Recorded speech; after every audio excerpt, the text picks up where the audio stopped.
Well, hello, everybody. I want to welcome you back to this is actually the premiere episode of the rebranding of The Servant Speaks.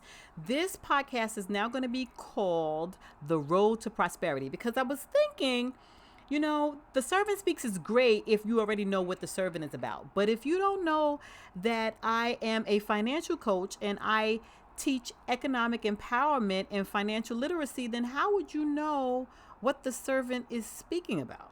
So I wanted to change the name, and a friend of mine, shout out to Kim, came up with The Road to Prosperity. And I really thought that that was a great name because it works on a couple of different levels.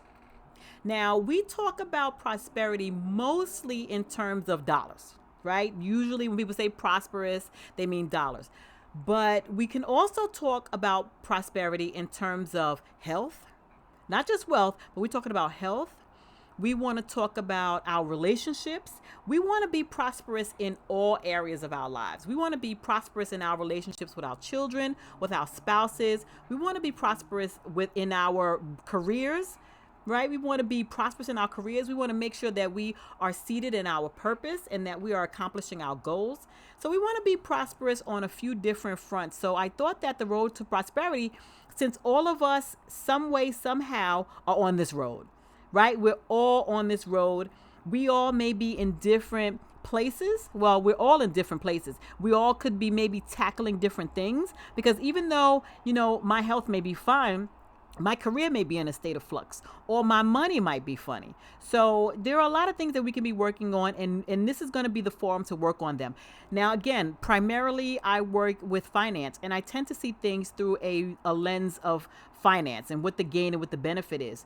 But I am also a child of God. So I am Pentecostal and I go to church, and I kind of try to understand when you are spirit filled and spirit led, that there are certain directions that you go in. And so you also have to look at what people tell you and the steps you take through a spiritual lens. Because everything, we can't act like the world.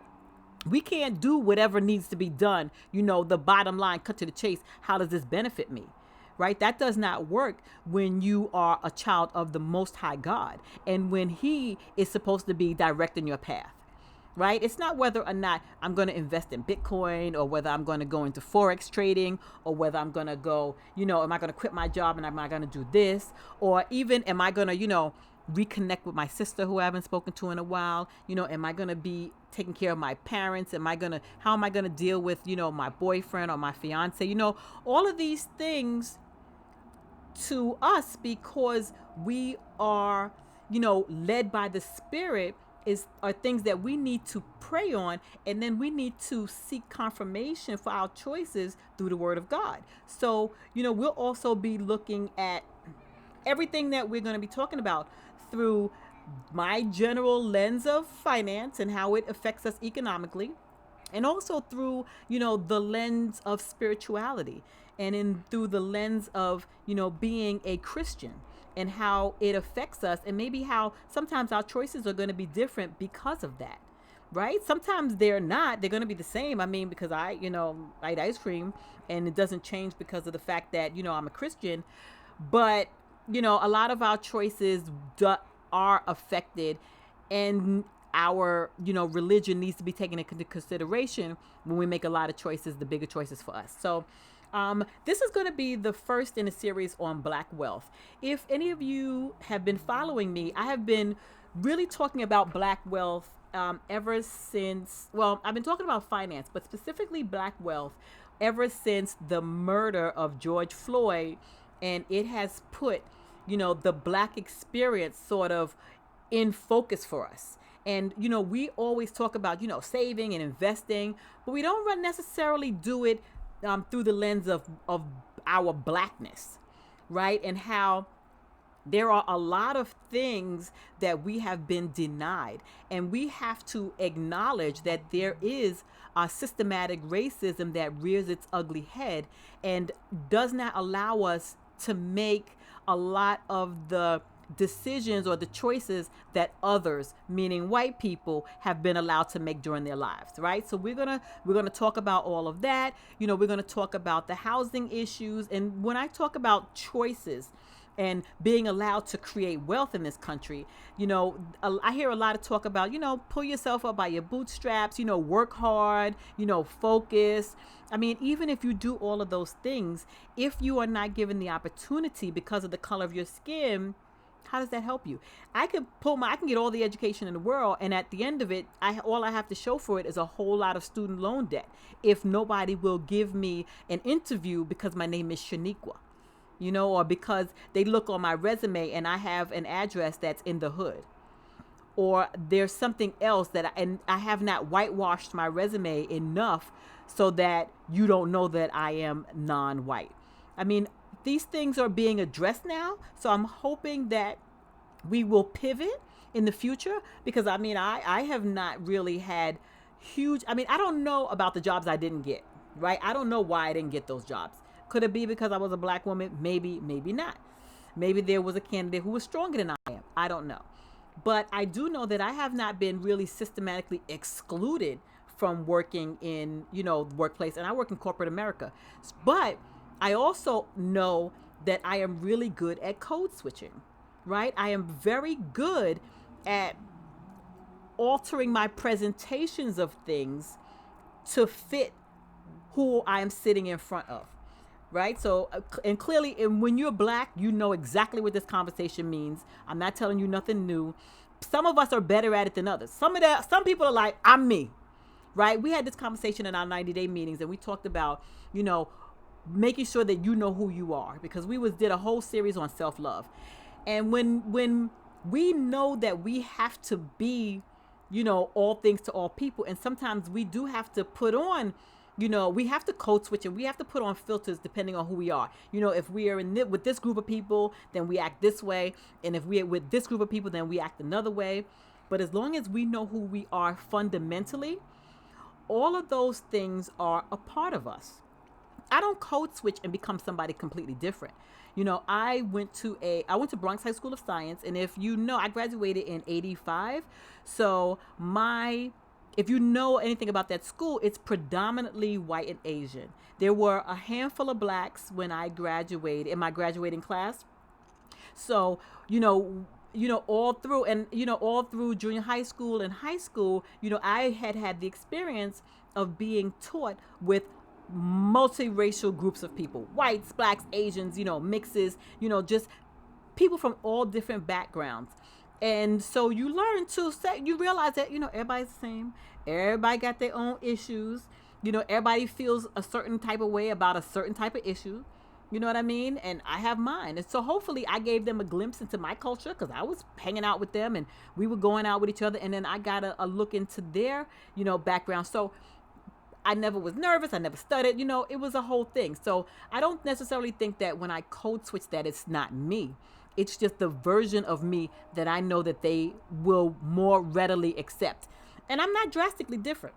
I'm not super, my voice may go up a few octaves, but I'm not as step and fetch it. So I guess the language maybe is a little bit different, but my tone changes. I don't know. But just know that we know how to do it.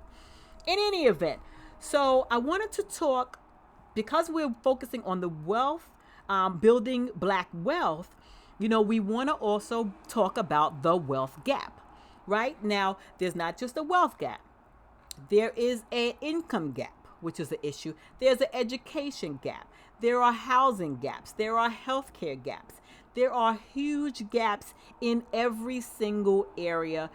And it all stems from racism. I feel like Black AF. I don't know if y'all ever saw it on Netflix. He's like, the answer to every question is racism. And sometimes when I'm doing these things, I feel like that kind of is it too. Because every time I talk about stuff, the root of the problem is usually racism, right? It's usually some kind of systemic policy that was put in place to kind of, ignore our presence, right? Because they don't want to see us. They don't want us on our block. They don't want us going to the same doctors. They don't want our children in school with their children. So they put all these things in place to keep us separated, right? And keep us separated and to keep us uneven, because ultimately they never feel, they have not felt, and a lot still don't feel that we should be here. They always feel like, I saw somebody had did a post, I think during the riots or something, and they were like, well, I've never been racist. Of course, this was some white lady. I've never been racist before, but I'm about to start now, because those and I know she was itching to say the N-word, but she was like, those black folks are not staying in their place. Not staying in their place? That's racist. If you're saying you were racist before, but you're about to start, you're not about to start, you've been racist. Because as long as you think there's a place we should be in, that's racism. I mean, there's prejudice, and people don't even cop to being prejudiced. You know what I mean? Prejudice is just prejudge. We're all prejudiced in some way, shape, or form, right? We see people and we sort of make these snap decisions based on what our previous interactions with these people have been. That's it. But when you take those prejudgments and you start creating policy around them, because, this happened to you before, so this is always going to happen to you, so we're going to keep all these people away. I was robbed once, and I don't tell this story lightly, because I could lose my black card for this, but I was mugged one time. And mugged, I'm using my grandmother's word. I had my chain snatched. And that was the only time that I have ever had some kind of robbery attached to me. I've never had any other issues. This dude came up to me, and I'm working at a midnight shift, and I'm going way off the point. I'm supposed to be talking about black wealth, and I'm talking about my robbery. But I'm coming home from work, and I get off at midnight, 12:30, and I'm walking on 34th Street, and this guy comes up to me, put his arm around me like he knew me, started talking about me, saying, why you doing this to me? Why you trying to make people think that we're arguing? And I'm like, get away from me. He grabs my chain, snatches it, and runs. He was white, my friend. He was white, probably on some kind of drug, and I'm stuck on stupid because I was shocked. I was just stunned that it had happened, and this white boy mugged me, and I was just like, do I tell people? So eventually, I told my mom. I went home, I was devastated. I told my mom, I told my stepfather. I was like, hey. And my stepfather, big ups to him, Clifford Randall, big ups to you. That man got in his car. He was like, let's go. I lived on Dykeman Street. That's 200th Street and Broadway. He was like, you get in this car, we going back. We going to get your chain. He drove me all the way back to 34th Street, up and down, up and down. And if any of y'all know, there's some kind of a heroin treatment distribution center, some homeless shelter. I don't know what it is around it, but there's activity around the whole 34th Street area late at night. And I'm looking, and completely honest with you, everybody was looking the same. And it's true when they say that it would have been so easy for me to say he did it, right? Pick out some random white boy and say he did it. But ultimately, when something like that happens to you, you want the right person to pay. That's why I never understood when people just pick a random innocent person off the street and kill them and hang them and do, all kinds, not taking into consideration that these people have families, these people have homes. They're just trying to get from point A to point B like you. And you rip them off the street and you do all types of terrible things to them. And in the name of they're not human. I could have easily said that it was anybody, but I didn't, because I did not see the guy. And I was just like, I'm going to have to take that as an L. And, went back home. I was upset. I actually moved down south because of it. I mean, I was traumatized. I went to Bronx Science. I was with all the smart people. Violence had never touched my life. And so after that, I was just like, I'm out of this. New York, deuces. See y'all later. But, eventually calmed down. Violence is a part of life, blah, blah, blah, blah, blah. And, everything was good. But I was shooketh. And so I said all of that to say that we all have some prejudgments, but that is no reason to kind of take it out on society as a whole and to take a whole portion of society and throw them away because you have prejudged them or you have some kind of racist tendencies. You need to kind of understand what that is. Okay. In any event, so that is how we got to all of these gaps because, they kept us out of a lot of the areas and they kept us away from, being a part of the society. And remember, when we, in the 1920s, when Jim Crow was strong and we could not, work with them. We couldn't trade with them. They didn't want us, it was definitely separate but equal. You stay on your side of the street, I'll stay on mine. That's when the Black Wall Streets came about. And they flourished, people. They flourished. So don't ever allow it to be said that we as black people are stupid, that we don't know anything about business, that we somehow don't have our lives together, and that we can't pull it together. We were thriving. We were thriving. We had everything that it took to create a society. Housing, movie theaters. We had our own, we supplied out, we had everything. And as what was happening, the poor whites got butthurt because they were still poor and now we weren't. And so they created this cockamamie excuse and reason they all fall back on. He hissed or made kissy noises, or he said something to our, pure white woman, and they used that as an excuse to create this mob that went and burned down that entire section, Greenwood, where Black Wall Street was. And they're still having problems. I mean, I just read in the newspaper that funny. Now, clearly, terrible that all the white folks own that strip of land that was Greenwood.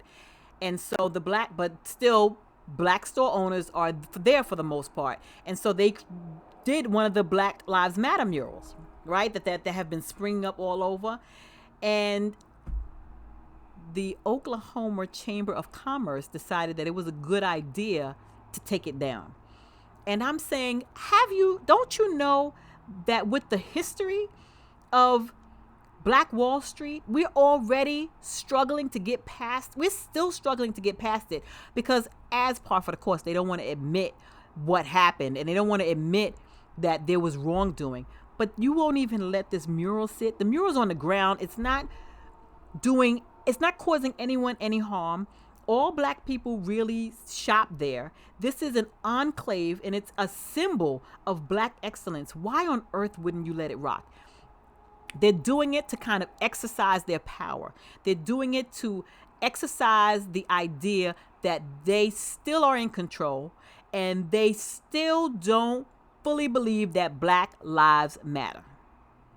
And I don't understand why in Oklahoma, in Greenwood, Oklahoma, they're still having this problem. I have no idea. In the Greenwood section of Oklahoma, I don't know why this is still happening. But okay, let me pull it back together again.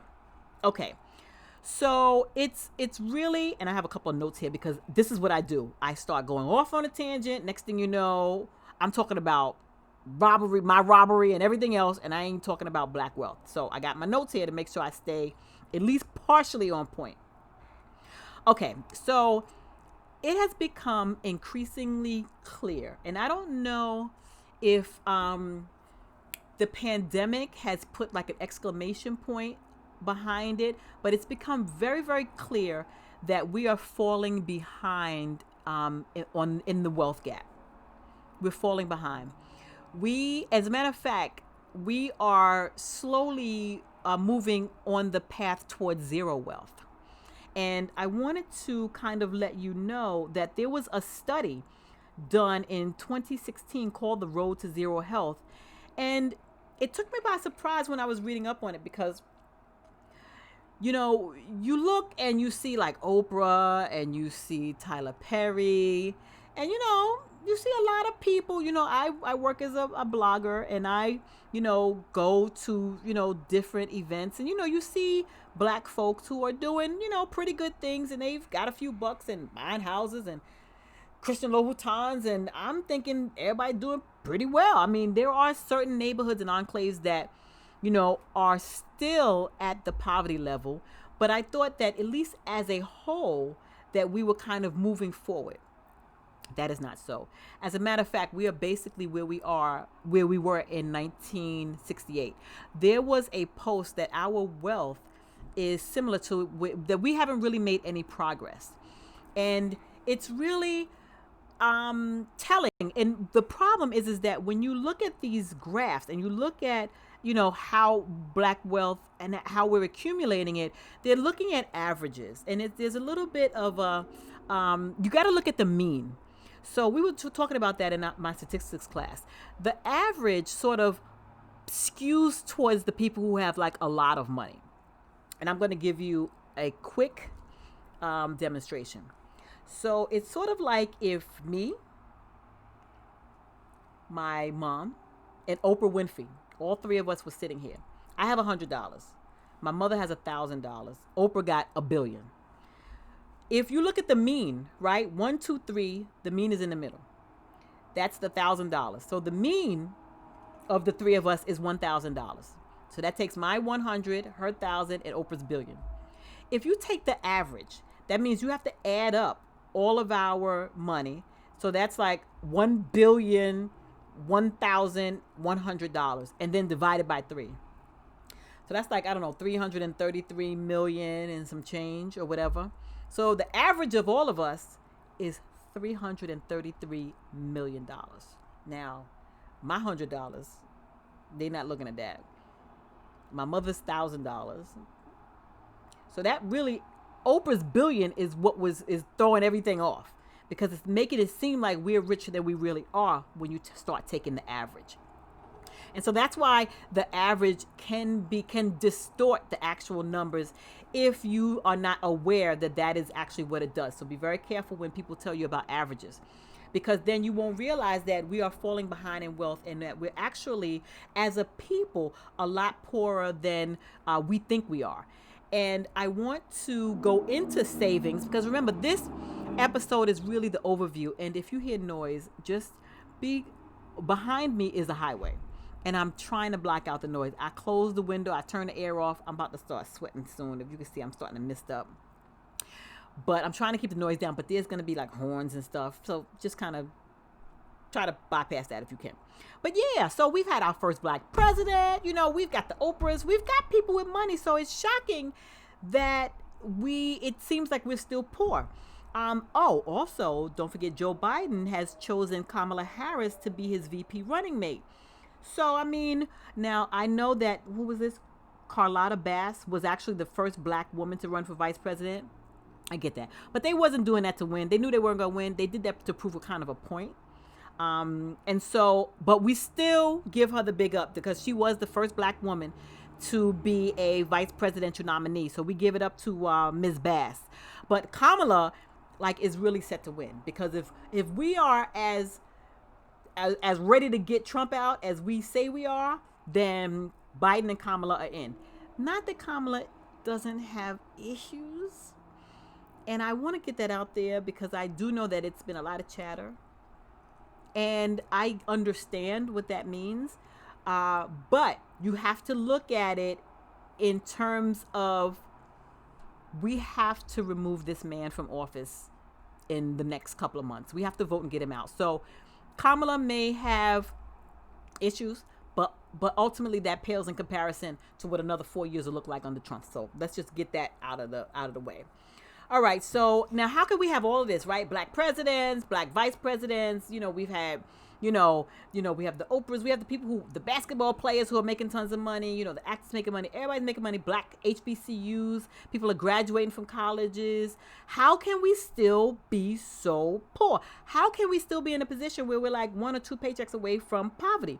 So that's what we're going to be talking about in the coming weeks. We're going to be talking about issues and proposed solutions, because we have a lot of solutions, and hint, hint, reparations is a big one. Because once you start dealing and start realizing that systemic racism has been the big issue, and has been the big rain cloud over all of our gaps, then the only way to come out of that is going to be with governmental intervention. It's going to have to be, because we can't close those gaps without their help. Considering the fact that they benefited from the labor. They benefited from all the tax that was collected, all the money that was collected from the South when slave trade was big. All that free labor, the United States as a country benefited from that. And so it's time for them to pay the debt that they owe to the Black community. I mean, the same way that they paid when we have gotten into wars with other countries. They have, rebuilt other people's countries, and they have taken care of other people's countries. And so now it's time for them to pay their debt to us. And we're going to go over ways in which we see that could happen and the benefit of those plans. All right. We're going to be doing that in the next coming weeks. All right. So now that is what we're going to definitely hold our government's feet to the fire in their role and what they have to play in getting us back to where we need to be so that we can be on parity with everybody else. But then there are also going to be things that we're going to have to do in terms of making ourselves accountable for our future, right? I mean, it's only right that we, put these steps in place. And I mean, we've been used to living a life where we kind of, that whole fake it till you make it life. And that's going to be something that we want to start moving away from. And to be honest with you, as people start to feel a little richer, that desire to flash in front of people will hopefully, taper off and hopefully be eliminated once we are delivered from other people's opinions of us. That can help. And once we realize that what we don't spend now in, shoes, clothes, cars, too much housing, and all the other things that we do for other people rather than ourselves, and we put that towards actually investing in our future in terms of putting it in the market, in terms of creating our own businesses, in terms of taking care of our health, because there are people who haven't been to the doctors but they got a new car. They haven't been to the dentist but they have a brand new apartment. They have so many things that are outward examples of flashiness, but their insides are not being well taken care of, right? They're not really feeding their souls. And I get it. And I'm not beating anybody up for it. I mean, we all do it to a certain extent. The idea is to, equal time, equal treatment. You can have some great things. I mean, what is life without, some pretty things? What is life without, a couple of things that make you smile? The problem is that when you go overboard and when you're feeding something in you that you can't ever get enough of, because if you are inside not taking care of yourself, if you are inside not treating yourself right and everything is for show or on the outside, there will never be enough. Once you get one thing, you will start immediately fiending for the other thing. Once you get a car, you'll immediately need a new, better house. And once you have that, you're going to need furs. And, it just goes on and on and on. And that consumption will start eating up our security. So we're going to move past that ideology, and we're going to actually get to some real truths about what we need to be doing with our money. So we're going to go through, a multi-level, multi-step plan. This is not going to be, quick and easy. It's not going to be something that's going to be done in a minute. This is going to be a plan and a blueprint towards wealth. And how we all going to play a part in it. And a lot of it is not going to be comfortable. There are a lot of some of us have dug ourselves into such a hole that it's going to take some really serious work in order to dig ourselves out. And we don't have time. I'm 53, right? So I know that a lot of the people in my circle who have work to do are either in a similar age range as I am. And so we don't have time to dig ourselves out with a teaspoon. Right? We need one of them big spoons to start really digging. And so there are going to have to be some really, really hard choices that have to be made. But we can do it because we're doing it together. Listen, I'm with you. You know what I mean? I thank God made some choices when I was a little younger and kind of kept them in place so that I am not looking at my retirement like shaking in my boots. I'm hoping that the market acts right, although we're going to get into why the market is still so stable considering the effect that the pandemic has had on our economy. I mean, I get it. I was talking to a friend of mine about this, and he was explaining about how the government has injected so many billions of dollars, which has helped to stabilize our economy so the stores are not feeling too much. But they're closed. So even though the government did inject all this money into the economy, like that was paying salaries so that people can pay their mortgages. I don't know how, stores and stuff and things that the market, consumer goods, are still doing fairly well. We're going to dig into that. because there are some people that I need to call, some economists and people who really look at what's going on in depth, who can maybe give us a little bit of guidance as to what's really going on. Because what we don't want is to be sort of blindly following along like, yay, no 26 million people file for unemployment, but the market is still great. And for somehow we're still trading and doing, nobody is like pulling all of their money out of the market. I mean, the market did react initially. It dropped, but then it picked right back up again. And so we're doing just as well or better than we were in March when this whole thing started. So trust me, we're going to look at that. We're going to look at all of that, right? So we know that being wealthy is the result of doing certain things in a specific way, which is why we're going to take them all one by one. We know what they are. We just need a little bit of guidance. We need somebody to show us like the how-tos. And so guess what? I am going to be that person.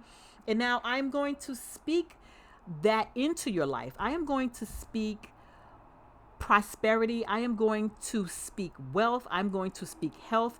I am going to speak all good things into your life because I completely believe that we were meant to achieve our purpose. I think that we are all here for a reason. I don't think that us being alive and us sharing this time and space is all happenstance, and that, it just so happens that I'm here and it just so happens that you're here. I think we're all here for a reason, and I think we're here to speak one to another. And so now looking at it in terms of this whole prosperity thing, I mean, first of all, we're looking at the market, we're looking at, wealth and all that, but we don't want to chase wealth at the expense of, our spirituality and at the expense of our emotions, right? We want to be mindful of not chasing money and about making money now our idol, right? I mean, I saw American Gospel. I was like, whew. I had to kind of check my motives, right? Those kinds of things. When you look at that, you start saying, okay, am I chasing wealth because I just want, millions and millions and billions of dollars in the bank?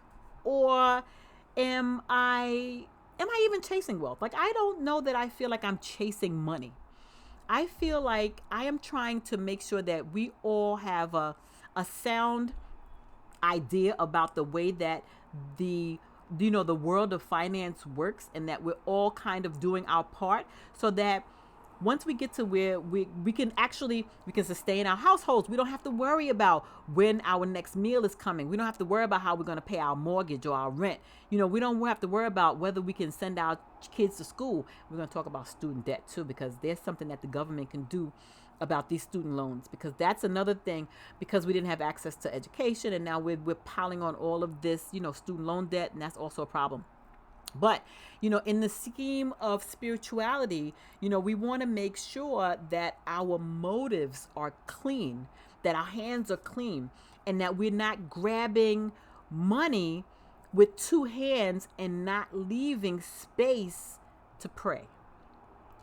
We're not leaving space to praise God for all of the blessings that we do have, for the fact that we wake up each and every day ready to start, all over again, and that we have, fresh anointing, and we have, new mercy and new grace, and, all of the things that dollars can't buy, right? So we want to make sure that we're mindful that we're not, leaning too heavy on the I need money. And so chasing money ends up being, the goal in and of itself, right?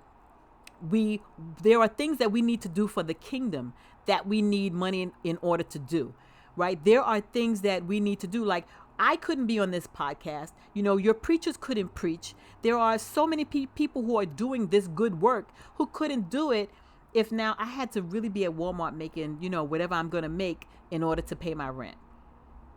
I just couldn't, right? I wouldn't be able to have the time. So just be mindful of what your motives are. And sometimes when you are making decisions, check your motives, run them through some kind of a filter, right? Understand why we're doing what we're doing and what the reasons are. right? Every decision, when it comes to like buying stocks or anything, those are things that we're going to talk about with our advisors, but just make sure that we're not doing it because we are looking at the world and what the world can give us, right? We're not looking at the Gucci diaper bags because listen, we all fall into it. I stopped looking at reality TV because I was looking, and I think I had scheduled to say some of this in my next podcast about savings. But listen, I was looking at the housewives, and one of them was having a baby, and I don't remember which one of that was. I think it was Phaedra though, with her last baby, and Apollo had bought her like this multi-$1,000 stroller and this like Gucci diaper bag, and I was like, I ain't get no Gucci diaper bag when I have my baby. And I have my baby under more stressful situations than what they living under. Not only that, I didn't get a push present, right? You know that every time they have a baby, they get a push present. Now you get a present for pushing out a baby. I didn't get no push present. So I started comparing, and comparison is the thief of all joy. I started comparing my situation, and now I'm comparing my situation to a fake situation that I see on TV. They only film 1 day a week. And so they create all this havoc and drama on this one day. And their lives are never what we see it. Just like people on Facebook. You can't compare yourself to people that you see on social media. It just is not truthful. It's not real. It's an illusion. People are only showing you the best of their lives. You're not there on those other days, right? That we all have. Nobody's life goes up like this. Everybody's life kind of does this, right? And our hope is that we have more good days than bad. So anyway, okay, so yeah, I did say the black church, right? Now we don't call it the black church. Everybody calls it the black church. We just call it church, right? Because we all go to church. That is our sort of hub, right? The church is where, Jesus and blackness and inequality and hope and faith and grace, that's where it all comes together for us. The black church was the mecca for civil rights. It was the place that we went to that we felt free and comfortable to sort of air our grievances and to kind of talk about those things that we couldn't talk about anywhere else. Because remember, we were ostracized from every other, situation. We only had each other to talk to. So it was only in our social settings, which is why church became like a very social place. That's why it still is a social place. When we had church, I spent a lot of time in church. You have ministries and you have, gatherings, and it's a place where they keep us all together so that we can kind of communicate and relate, and we're each other's friends and we each other's kids as godparents. And, we sort of are joined together like this because, there's strength in numbers. Right? And we got to keep those sheep together, right? We have a shepherd and he wants to keep an eye on his sheep. And it's a lot easier if we're kind of all together instead of everybody's doing their own thing. And now he's got to go searching for each one of us. So we all used to stay together. And listen, I just want to make sure that even though the church spawned all these different denominations, and I get there's a lot of controversy on whether or not, should we all kind of get together? Are we all Christians? Even though, some of us are Baptists and some of us are Protestants and some of us are Anglican and, Libertarian or whatever. And we're all like all these different denominations, it all spawns sort of out of one place. And we really want to make sure that even though that's the place that speaks to our pain and it speaks to our desire for truth and for equality, and we want to move our community forward, that we are in lockstep with our beliefs and our goals and our aspirations are sort of going in the same direction so that we're not off balance, right? Because ultimately we do need to have balance. We don't want to be, too far this way or too far that. Okay. So, so I want to also explain to you that I be mindful of what other people tell you as well. When I first started going back to church, because I went to church, I was born in a church, we're Baptist, and I enjoyed it, but we had to go. I was forced to go. So as someone who was forced to do something, as soon as I got the opportunity to not go, I was like, I'll see y'all later. I'm going out Saturday night. I'm going out Friday night, Saturday night, and I can't do Sunday morning anymore. I'm exhausted. So I stopped for a big gap of time. And then, as usual, when you are, when a strong foundation is created, you will eventually come back. And that's why it's very important when you have children that you do keep them in church and that you do keep them involved in what's going on in the church. Even if they stray, eventually at some point, because they have that, you have instilled in them that strong moral compass, they will eventually come back. Or they will sort of they'll live their lives. It may be parallel for a little while. They'll still be kind of half involved and they'll be out with their friends or whatever. But eventually they will come back. Anyway, so I came back and, I was talking to a friend of mine. And I'm going to leave him and I'm going to let him be anonymous. And he told me with a straight face that if I go back to church, because I went to another church, right? So I started going to Love Fellowship. And I did not go to the church I was going to before. And he was like, good, don't go to that church. Stay at Love Fellowship. Love Fellowship is great, which I wholeheartedly agree with.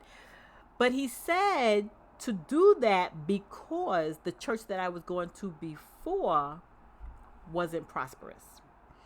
And I was like, what? And he said, well, look at the church that you were going to. There aren't a lot of younger people. It had gotten, a lot of young people had moved away. They went to other churches or whatever. So there wasn't a lot of younger people. And the church had like frozen in time. It was a church that I had been going to since I was little. And it was like everything was still the same. There hadn't been any real growth or that you could see. Because remember, he don't go to this church. This is all something he's looking at from the outside. And he's saying to me like, clearly, God's favor wasn't on this church. And because it wasn't prosperous. And I'm going to be very honest with you, that resonated with me. And I don't know where that ideology came from, but it's totally resonated with me that, when we go to church, we believe that, prosperity looks a certain way. And it is shown in, your church is banging, your church is visible, your church is global, your church, your pastor's got a few bucks, he's, driving a nice car, he lives in a nice house, the congregants are doing well, they are prosperous. And so, but did that mean that God wasn't at my other church? Like, does God only go to churches that look prosperous? Like, I swear to you, it resonated with me. I was like, oh yeah, let me hurry up and get out of there. Let me make sure I don't go back. That church ain't prosperous, clearly, and I don't know where it came from. And so now we're looking at it and you were like, okay, so God wants me to be prosperous, right? Does he? Yes, he does. Unfortunately, prosperous doesn't always look like what we think it looks like, right? Prosperous doesn't always look like Christian Louboutins. Prosperous doesn't always look like a big house. Prosperous doesn't always look like that. And we have to acknowledge that to be so. And not to feel bad or not to feel like God doesn't love you if you have not hit whatever the imaginary target or whatever, one of the, preachers that you see on TV, whatever they tell you it should look like, right? I just wanted you to be mindful of that because we're going to be going in here talking about money. And we're going to be going in here talking about prosperity at a lot of different levels. And I just want you to understand that it may not look like what you've been conditioned to think it looks like. And I don't want you to think that your prosperity is any less than mine or, less than, your next door neighbor who, may have a lot more that's visible, right? God has no respect of persons. He does not love, one of us more than the other. He loves us all equally. But there are some tools that we can make so that we can make a few bucks so that we can live a life, that is that has some measure of comfort, right? That we can live our lives in abundance and in abundance in 1,000 different ways. And that just doesn't mean our bank account, right? Because we are more than our net worth, right? My value as a human being is a lot more than my net worth. I hope, right? I mean, if it wasn't, I'd be in sad shape, y'all. Okay. So that was my admonition to the saints. That was a special shout out to the saints, because I don't want them to get it twisted. Like, we're talking about dollar bills, y'all. And if you ain't got dollars, then you don't have to do this. I want you to know that, we like shiny things, but we just don't want to go overboard. And remember, everything that we do, we throw it through a lens of spirituality and a lens of our faith. And we make sure that this is what God wants of us, right? We don't do anything shortcuts. We don't do anything underhanded. We don't have, the spirit of get over on people. We don't do any of the underhanded, shady things. These are all tried and true methods that are going to get us to wealth in due season, right? Okay. So, all right. So we talked about public policy, how it systematically excluded Black households from opportunities to build wealth. And so because that our wealth gap was created as a result of these public policies, it's going to take public policies to rectify it. Right. And that's what I was talking about earlier. And I don't want us to get into the ideas, because I know that as people of faith, we get into the idea of that suffering is somehow redemptive, that somehow because we suffer, that is our, the price that we pay, because that's our cross to bear, right? We heard no cross, no crown. That we've that speaks to some kind of inner strength, and that's somehow more spiritual, more holy. That the more you suffer, now the more do you are, and the more I don't know, that it benefits you, that you have been I don't know, that somehow the glory sits on you because you've suffered so much. Right? Because we get a lot of the saints, they stay in poverty because they feel that poverty is somehow noble, and that there's somehow some kind of a grace in being poor, and that trying to attain some financial stability, or even financial I want to say enrichment, but that's not what it is, empowerment, and being not we're not going towards rich, but we're going towards debt free, worry free. We don't want to worry about these things, and we want to be able to work for the kingdom. We want to be able to go to Jerusalem. We want to be able to go to South Africa. We want to be able to go, right? We're supposed to be evangelizing and taking the word to all these places. How are we going to get there if we don't even have $2.75 to get on a bus? How are we going to get there if we can't even afford to get on a train? Like, these are things that are necessary. So I want to get rid of the whole nobility and poverty aspect as well. We don't look like what we've been through. And that is the Lord's honest truth. God keeps us. And he is our provider, right? He is our provider. But there is nothing wrong. And there are many, many examples in the Bible that he has given us. And he has given us things that we are to be a good steward of. And so we cannot squander it. We have to be a good steward, or he will be unhappy with us. Right? Remember the talents? Remember the story of the talents? He was not happy with that guy who buried his talent. The ones who doubled their talents, he was great with. But the ones who buried it and just kind of kept it and was like, here's that same talent you gave me, he was like, He was not happy with that guy. So don't be that guy. Double your talent.